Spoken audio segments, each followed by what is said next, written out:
Lagoon, it's French for the goon, which is English for merit, on Super NES Works episode 29.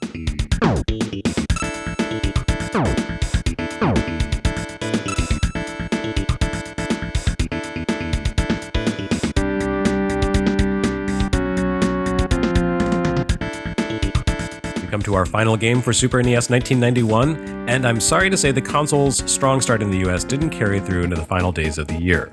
Between Home Alone, D-Force, and now Lagoon, it's quite a hat trick of trash. But I really want to like Lagoon.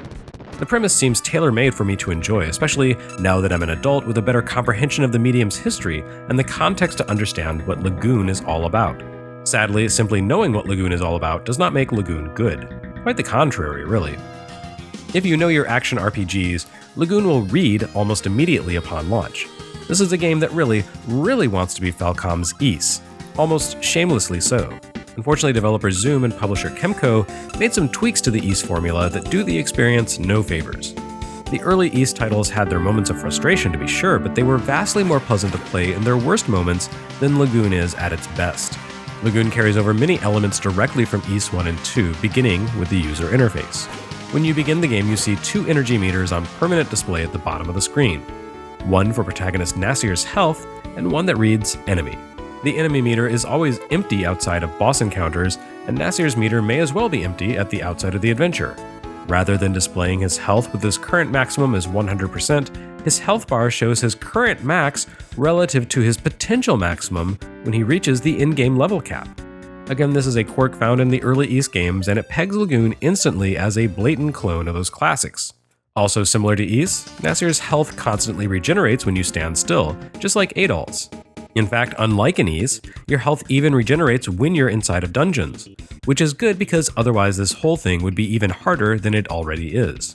There wasn't exactly a massive market for games that really wanted to be Ys, but they certainly existed.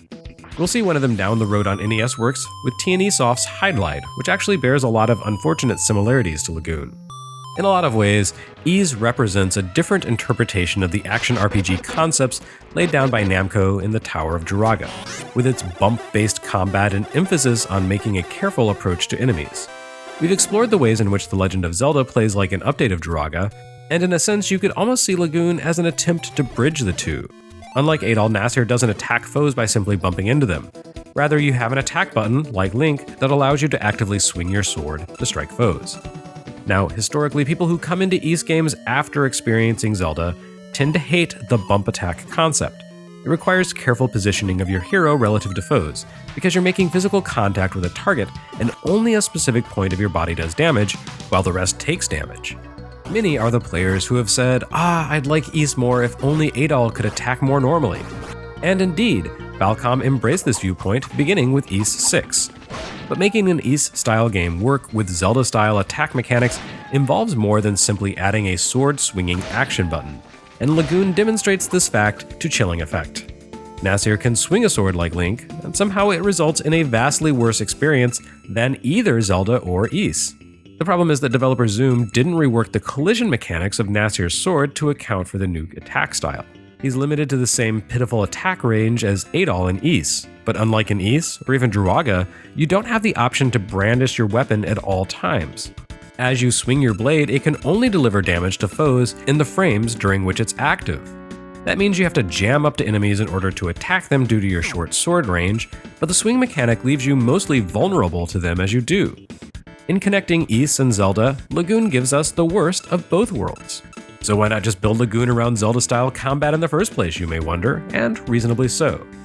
But here's the deal. The Super NES release of Lagoon isn't the first place, so to speak. Like Ys and Hydlide before it, Lagoon debuted on a Japanese home computer, and this is a compromised home console port. Like the other RPG Kemco brought to the Super NES in 1991, Draken, most of Lagoon's fundamental flaws can be chalked up to the fact that it was designed for a different and more powerful platform altogether. In this case, Lagoon began life on the mighty X68000 home computer, where it played a lot more like its inspiration Ys. Not only did Lagoon originally include detailed animated cutscenes, it also featured, you guessed it, bump combat. In other words, the entire design of this action RPG was built around the idea that it played identically to Ys. Changing its combat mechanics to incorporate a swing attack demanded a comprehensive overhaul that Kemco neglected to make. By all accounts, the PC version of Lagoon is pretty good. The Super NES version, on the other hand, fails largely because of a reckless, fundamental design change that was inflicted upon it during translation.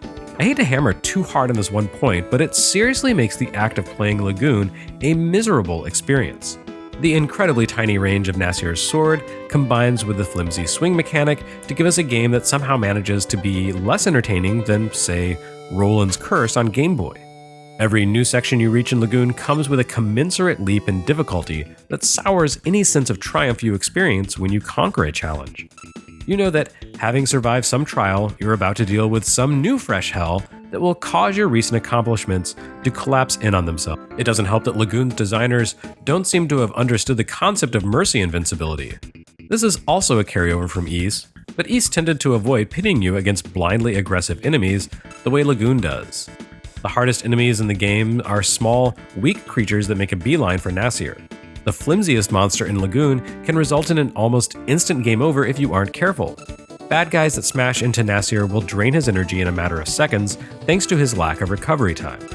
It's theoretically possible to stop these foes with a counterattack, but Nasir's pathetic sword skills mean that you need to realign yourself with an enemy in order to hit it. But the physics of the game render you basically immobile while an enemy is pressing the attack. So when you take a bad hit, you're left with no option but to watch helplessly as Nasir's life bleeds out while he hangs immobilized on the business end of some scrub creature in the middle of the dungeon. The bosses are not any better, I'm afraid. They're huge monsters that require you to hit them in very specific ways with your pitiful little excuse for a sword. And they tend to move around a lot or operate with patterns that make it painfully difficult to line up your 3-pixel attack box with their teensy tiny vulnerable points without taking massive damage in return. Typically, bosses will shred you in just a few seconds flat every time you take them on, until you luck into standing in just the right position. Then you can defeat the monster even faster than it destroys you. Not exactly a paradigm of good design. Bosses also operate under different rules than the rest of the game. Their rooms disable Nasir's auto-healing power, and you can't use magic against them. Spells tend to be the key to a strong offense and defense once you gain magic, so stripping the hero down to his pathetic sword for the game's most daunting encounters feels kind of like cheating. I'll openly admit that I've only made it as far as the third of the game's 6 boss sequences before throwing in the towel. By that point, I was already sick of Lagoon's busted excuse for game design and the infuriating pattern and behaviors of the third boss and the forced dialogue before every attempt was where I had to draw the line. Lagoon is the kind of game that save states were invented for. Or rentals. I rented this back in the day and bounced off of it after the first boss. I had hoped I'd find more enjoyment in the game now that I have a richer understanding of RPGs and the inspirations behind Lagoon. But no, all that personal growth has done is make me long to play the better games that Lagoon aspires to be. It's a shame that this conversion is so hair-pullingly flawed. There are certainly things about Lagoon that I like. For one thing, it's a rare Super NES RPG that lets you save anywhere. Admittedly, this seems like a matter of necessity rather than a best practices thing. The way enemies can unexpectedly plow into you for an instant kill leads to no end of sudden game overs. Secondly, Lagoon has a few interesting systems hidden inside its unfriendly depths. The magic system takes way too long to reveal itself, but it's a combo gear system that allows you to combine 4 elemental staves together with 4 modifiers to create 16 different magic spells. This concept would later resurface in games like Castlevania Harmony of Dissonance, which speaks highly of the concept's fundamental quality. And unlike Harmony of Dissonance, Lagoon has an absolutely stunning soundtrack. Perhaps unsurprisingly, given its X68000 origins, the music in this game cooks.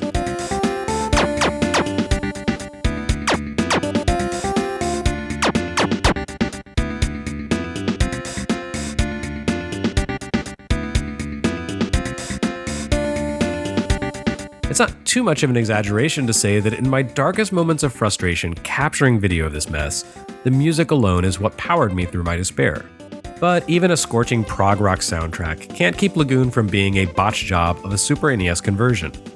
There is simply no excuse for its biggest failings. I don't know if the original X68000 version of this game is really that much better than this port, but it certainly can't be worse. Thankfully, we wouldn't have to wait long for a truly great Super NES action RPG. 1992 would bring both a proper Zelda game, A Link to the Past, and a much more satisfying interpretation of Lagoon's PC-style action RPG design from actual former Nihon Falcom staff members in the form of Quintet's ActRaiser follow-up, Soul Blazer. I'm afraid it will be a while before we get to those, though.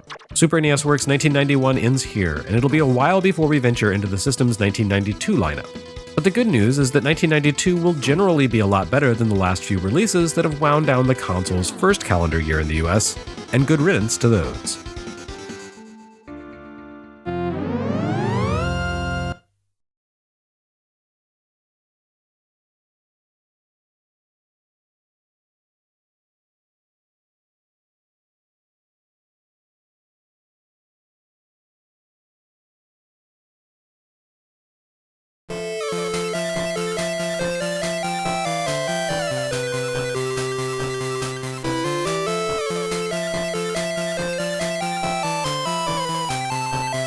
When Super NES Works returns next year, we'll leap into 1992 with an actual Ys game, throwing the absolute shabbiness of Lagoon into stark relief.